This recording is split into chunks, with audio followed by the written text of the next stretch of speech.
Sakura in Asakusa, like Asakusa Station, not like Skytree. And it feels way busier than the one at Skytree, but one of my favorite things in Japan that I haven't been able to get anywhere else outside of Japan is corn sushi. So you know I gotta get corn sushi.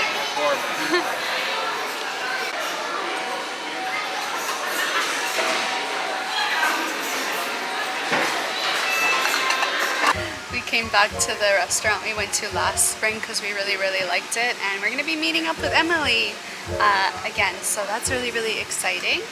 So we're just waiting for her now, but I don't think I'll vlog it because I haven't seen her in like 7 years, so keep it to myself.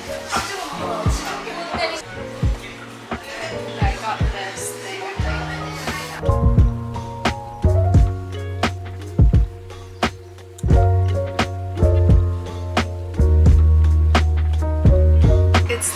We're going on the train for 3.5 hours. We gotta get as much as we can order before we go. I was buying our tickets for Kyoto, and I said the train I want is the bound for Hakata one to Kyoto station, but then the guy just heard like Hakata, which is like Fukuoka, so we accidentally bought Shinkansen tickets to Fukuoka instead of Kyoto, but thankfully I caught it on the ticket and I was like, oh wait, no. So that could have been a fun mistake ending up in Fukuoka because I've always wanted to go.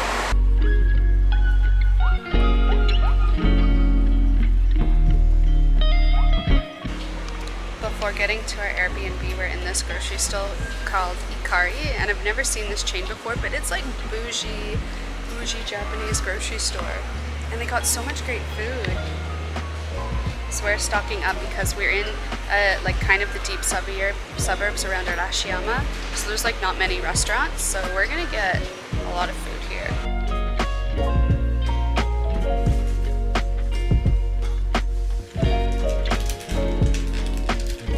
Hey guys, we are at our Kyoto Airbnb near Arashiyama. And I'm gonna be honest with you guys, we're not really in a good mood right now. We're in kind of a pretty bad mood. In my last Japan series video, one of the comments you guys said was that, oh, you want to see more of like the negatives and stuff and not just feeling like everything's like, oh, so amazing, so positive. And to be honest, a lot of the negative things happen, like when they happen, it's so like instant and usually not when you have your camera out that like it doesn't get captured because it's like it's in the heat of the moment. It's usually like in the train station where you're trying to figure out what exit you're like. It's just like you're not filming at that time. But this one I kind of want to share the story about. But I do have my dinner in front of me. We went to that like bougie grocery store and they gave us dry ice. They gave us dry ice for the frozen things we bought, and like they asked us if we wanted dry ice, and we were so caught off guard. Like, what? It felt so confusing in the moment, but yeah, that was crazy surprising. Like bougie grocery store, yet like not super expensive, but we did get quite a bit of food. And then there was a Family Mart right beside it, so we had to get Family Chicky because we haven't even had that yet. We're like just past halfway through our Japan trip. We haven't even had Family Chicky yet.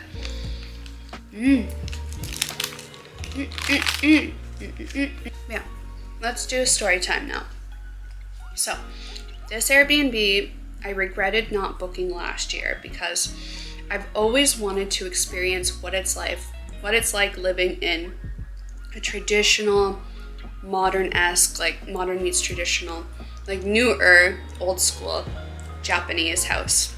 And so when I saw this place last year after we stayed in the Makia, I was like, oh, like damn, that would have hit like all my life like things I want to do, like bucket list thing.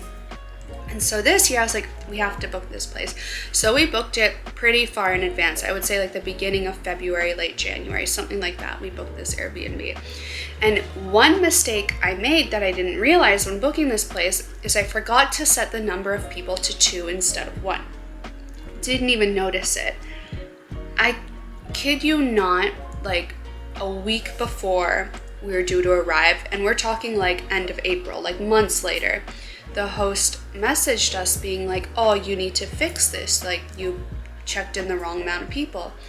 And we're like, oh, okay, but like, we're gonna be there in like a week. Like, this is really late notice. Like, we can't find a replacement accommodation. Like, that's like, you had months to like address this. You like confirmed the booking months ago. Why would you bring this up now? Anyway, so she said like, fair enough. Okay, we won't charge you for the other person because like my mistake. I confirmed the booking without, you know, anyway, their mistake, my mistake, everybody's mistake.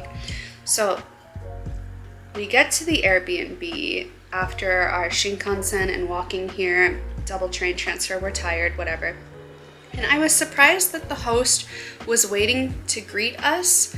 So that caught us off guard a little bit, because usually with Airbnb, like, it's self-check-in, and she gave us directions for self-check-in with like photos on how to open the door and stuff like that. So I was a little bit caught off guard with that she was like waiting for us at the door to let us in. But then that kind of led to why she was doing that. So as she gets in, she shows us the place, okay, and then it felt weird because she started telling us we couldn't go upstairs, like we weren't allowed to go upstairs, and we weren't allowed to sleep in one of the other rooms, which was surprising because when we booked this place, it said entire house, and it advertised all the rooms in the house, and I booked it because I wanted to experience what it's like being in an entire house. Like, a little like confusing, like, why are you telling us we're not allowed to use all of the house when we booked an entire house, like a private entire house? Like, what? That's kind of weird. So then after that, we're like, okay, like, whatever, because we're tired, we just got here, we want to settle in, like, sure, we'll sleep in this room, we can go in the other room, but don't sleep there, and don't go upstairs. Like, okay, maybe there's nothing up there for us anyways, like, whatever. And then it got even weirder, because then she starts seemingly asking us for more money. So it was confusing though, because she couldn't speak English. She was speaking, translating from Cantonese or Mandarin. I can't really differentiate between the two, but either or. And Google translating, and then we were Google translating back, but there was a bit of lost in translation, because at first it seemed like she was giving us an additional discount because she was also apologizing for the mix-up and not addressing the situation months ago when she originally confirmed our booking. So then we were confused, because we're like, why would you give us an additional discount, because you've already, like, that doesn't make sense that you would do that. So then we asked to clarify, and then when she was clarifying, it was almost sounding like in the translation that she was going to charge us the full additional for another person, even though we already agreed via Airbnb in our messaging that she would not, because she confirmed the booking months ago.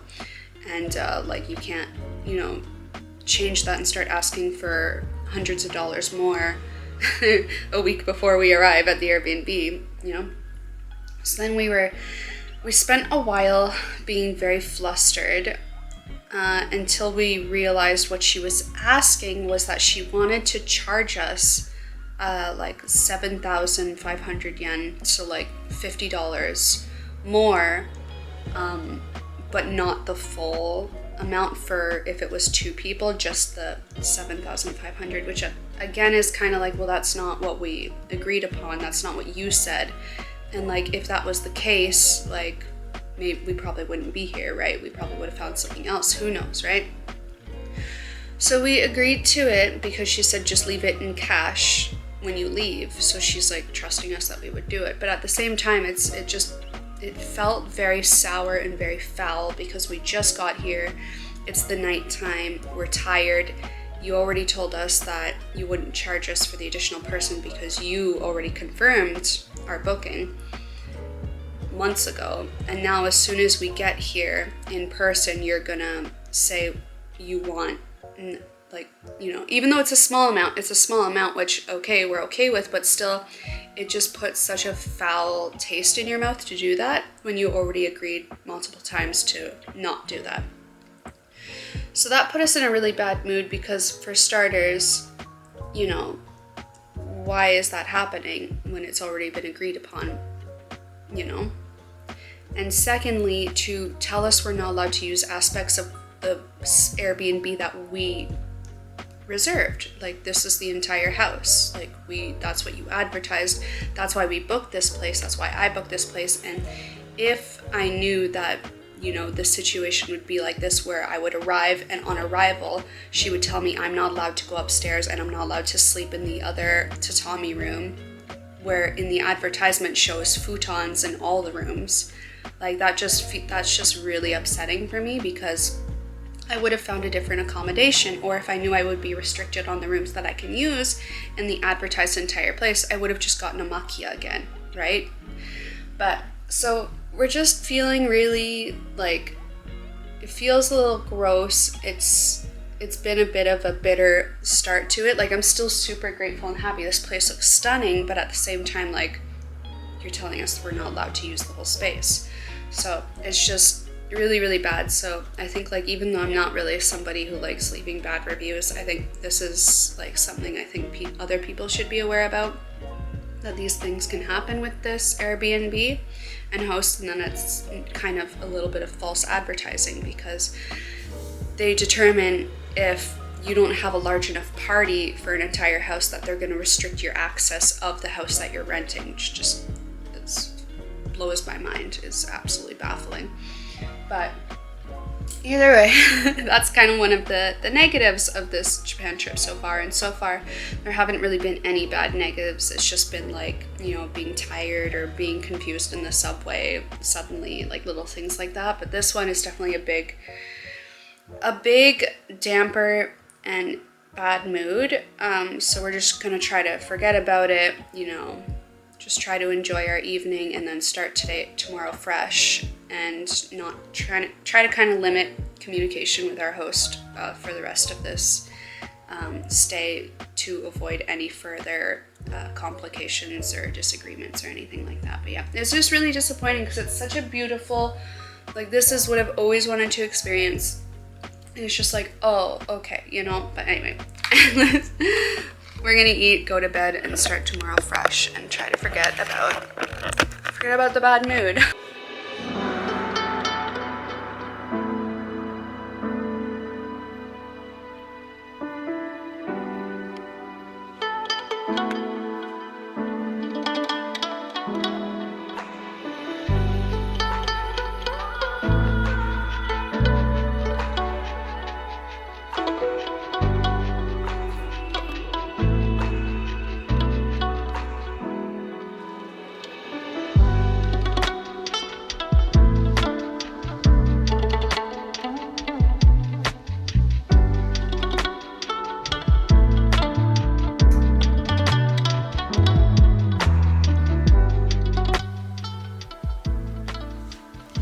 Just woke up, but the host that like lives in this massive house is literally living my dream.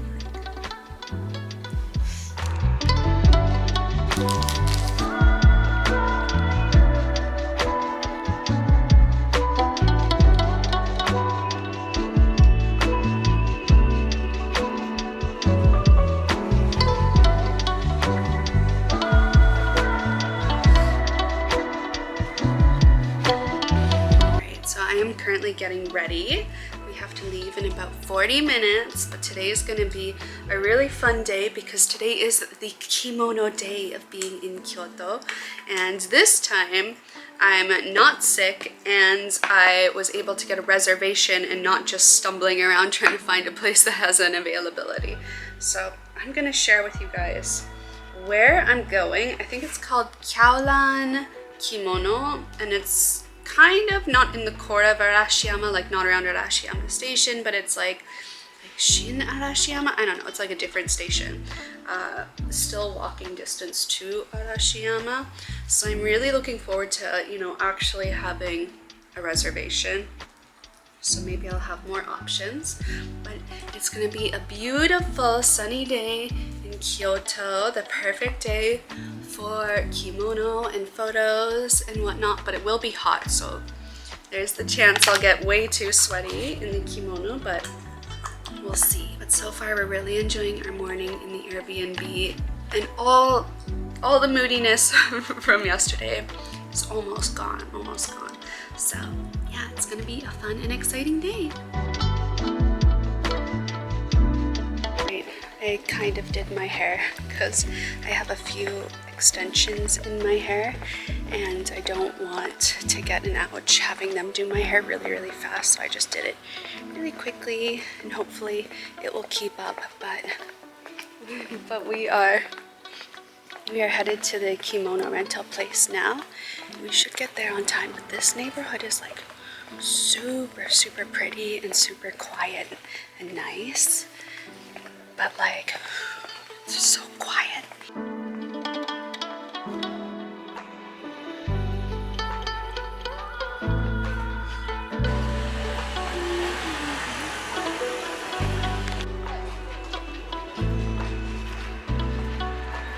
We made it. It's crazy busy here, but time to go get kimono. Yay. Second floor.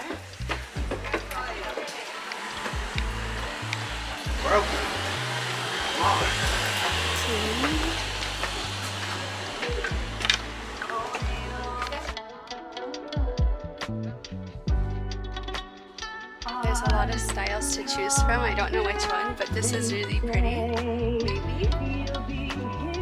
This one's really pretty. I want to do white, I think.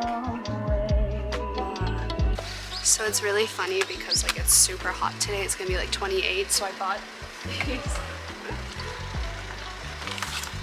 I bought the like ice packs, sticker ice packs that you use when you're like sick or have a fever, because I'm already like soaking sweaty in this, and I'm just like in this back alley sticking them to myself. Alright, I got one on my back, a couple on my chest, and I think I'm gonna put some on my like inner arms. Like ideally I would also be able to put them on my legs, but I don't think that's gonna be possible.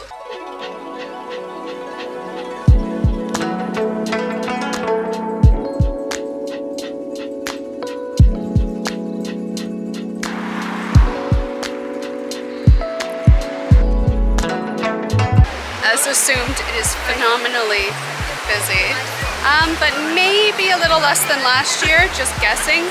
It's only like 11:30 or 12, but like it's slammed. So we're going to the monkey park in Kimono. It's not that hard, but we wanted to come last time and we didn't have enough time, so this time 100% coming to see monkeys.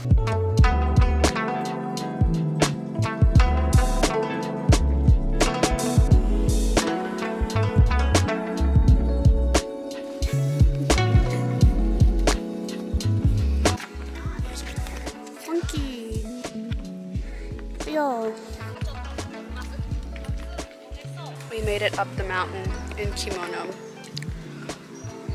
Worth it one time. Never again. Or not on such a hot day if it wasn't so hot. But this is cool. There's like monkeys just chilling everywhere. But we're taking a break in the shade right now because we're schwitzing. Is he tickling his bits? I think he's... Oh no! Did he give it a snack? Oh yeah, he's giving it snacks.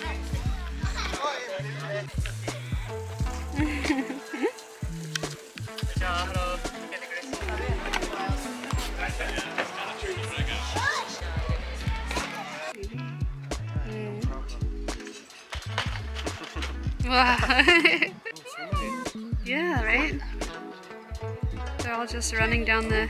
Look at that one, he's sleeping on the tree. Oh yeah.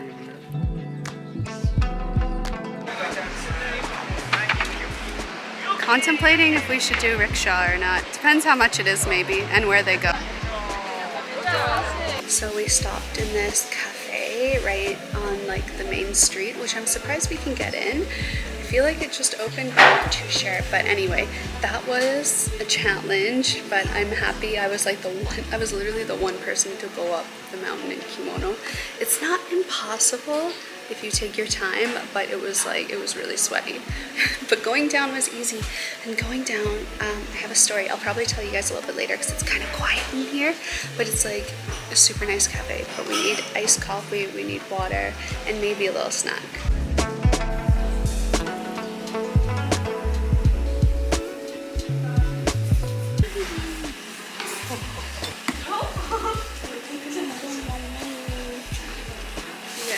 biscuit.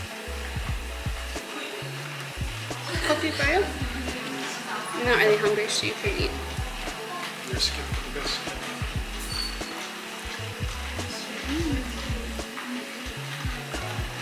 Yum yum yum, ice cream. I feel like the past few days we've been having more ice cream than ever before.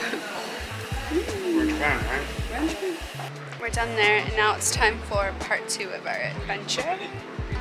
And I want to go like somewhere less touristy but still Arashiyama, so I'm thinking there's like apparently this street or district that's like a preserved street and district that's like kind of historical, that generally is a little less crowded than if you were to go to like the bamboo forest. So we're gonna try going there. Doorway goals.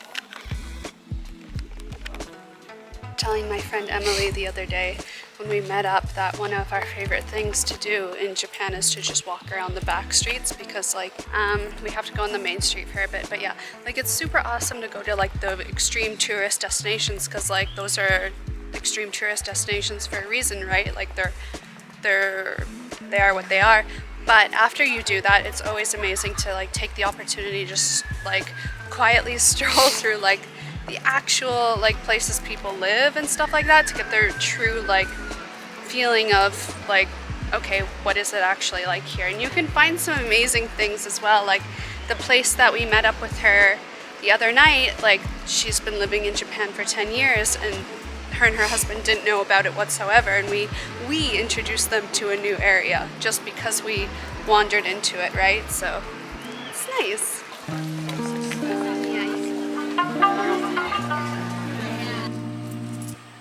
It's time for water. We finally got off the main busy street. It took a while though. So honey boy, he's hungry. He needs the food. He's not gonna make it to the. Shame me for trying to live. So we got curry rice. Yeah. I'll try to pin the location. I'm not too sure where. But it's nice.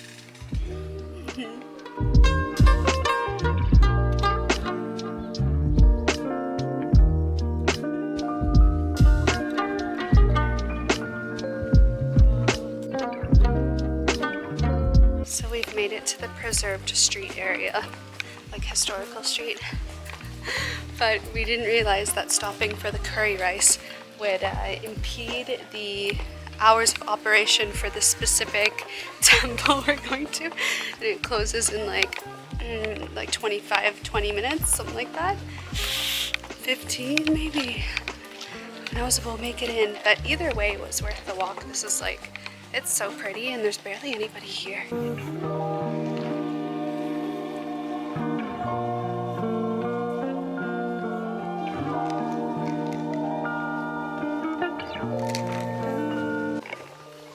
Cats. No, we cannot. We cannot. After, I'm sure they'll still be there. Literally see cats. We're like, do we stop and give up trying to get to this shrine to see the bamboo path, to see 2 cats laying on the road?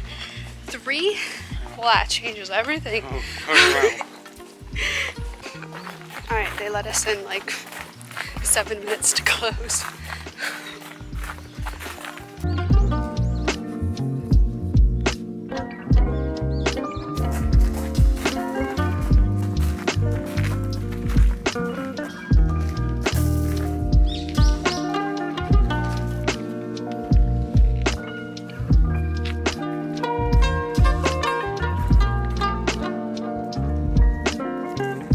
Much better than the main bamboo forest.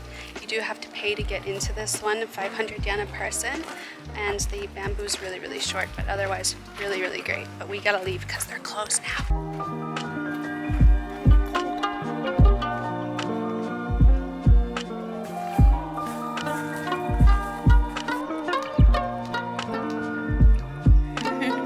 Alright, we got out just in time, so now we're fingers crossed those 3 cats are still laying out in the street.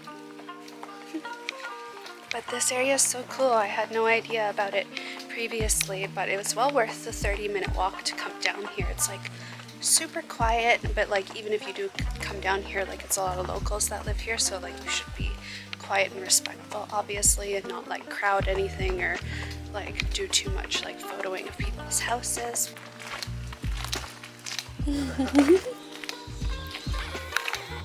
Yay. The biggest tourist attraction is these people's cats. I love them.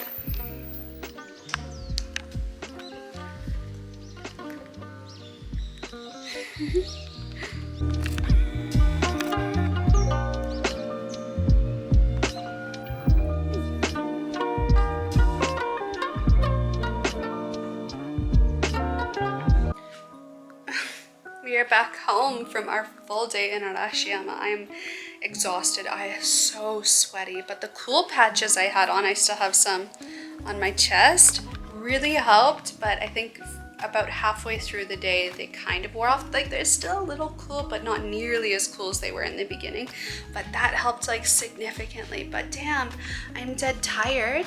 I did grab fami tiki for dinner again tonight. So I'm gonna have one fami chiki, and then last night from the grocery store, the bougie grocery store Ikari, we got some frozen food, and thank God for that, because initially we thought, oh yeah, the kitchen here is kind of like super dated and kind of grungy, but initially we thought, oh, we're not gonna need that many groceries because like we'll probably eat out a bunch, and it's only like where did it go? Oh wow, yeah. So it's only, where am I getting with that? It's only a few days that we're here, but like we're too exhausted, too tired, too sore. So I'm gonna make these single serving carbonaras in the microwave or on the stove. We'll see, probably in the microwave because it's easier. And then maybe I'll also make these gyoza that we got, so it's enough food for both of us. And that will be our dinner tonight. And then after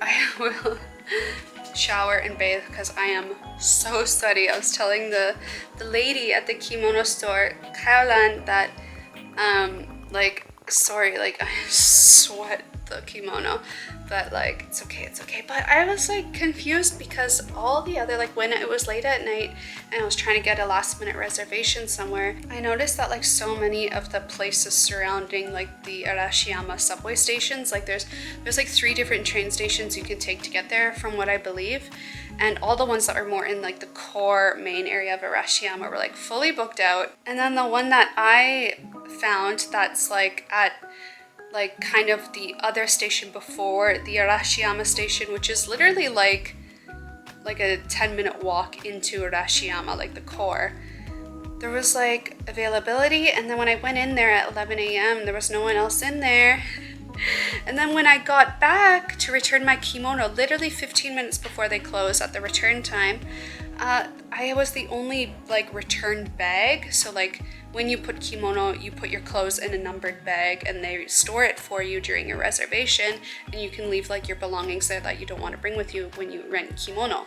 And mine was the only bag. I was like, you can't be serious that I'm the only reservation they had today. Like that's so disappointing if that's the case, because like they had so many gorgeous kimono. Like they had very pretty ones, and when I was trying to book my kimono like from different places, I was creeping like their website to see what their kimono variety was, their Google Photos for what their variety of kimono was, and then also like their Instagram account to see like, okay, what style of kimono did they have. And like the one that I booked had like, in my opinion, the most beautiful ones, but like in my opinion that location had like the most pretty ones that were like my style.